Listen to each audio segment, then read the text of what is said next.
ખરેખર વિજયભાઈ માટે જ્યારે બોલવાની વાત આવે ત્યારે વિજયભાઈના નિધનથી હું માનું છું કે વિજયભાઈના પરિવાર પૂરતી આ દુઃખની વાત નથી.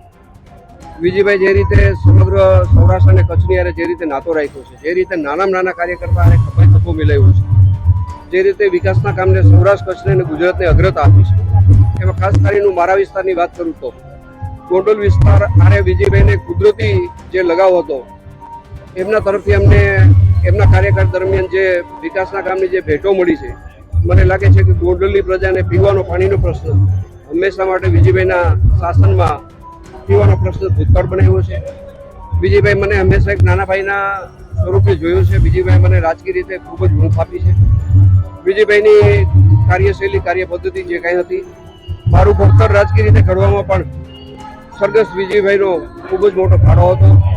વિજયભાઈના જવાથી હું એમ માનું છું કે પરિવારને નહીં, રાજકોટને નહીં, સૌરાષ્ટ્રને નહીં, કચ્છને નહીં, પણ સમગ્ર દેશને આ ખોટ પડી છે.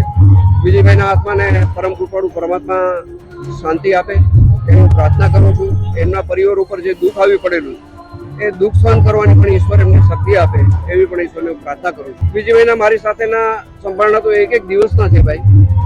વિજયભાઈ જ્યારે મને મુશ્કેલી પડી છે, મારા વિસ્તારને મુશ્કેલી પડી છે, ત્યારે હંમેશા વિજયભાઈ મારી હારે ખભે ખભો મિલાવ્યો. મેં તમને વેરી તળાવની જે વાત કરી, વિસ્તારની વાત કરવા માંગુ છું. મારા વિસ્તારને પીવાના પાણીનો પ્રશ્ન હંમેશા માટે એક કન્નડ દ્વારા બની ગયો હતો. જે વાત મેં વિજયભાઈના ધ્યાને મૂકી, વિજયભાઈ મને તુરંત એટલે મહિના દિવસની અંદર સૌની યોજનાથી જોડીને વેરી તળાવ જે ભરતી થયું, મારું મોટામાં મોટું સ્મરણ છે.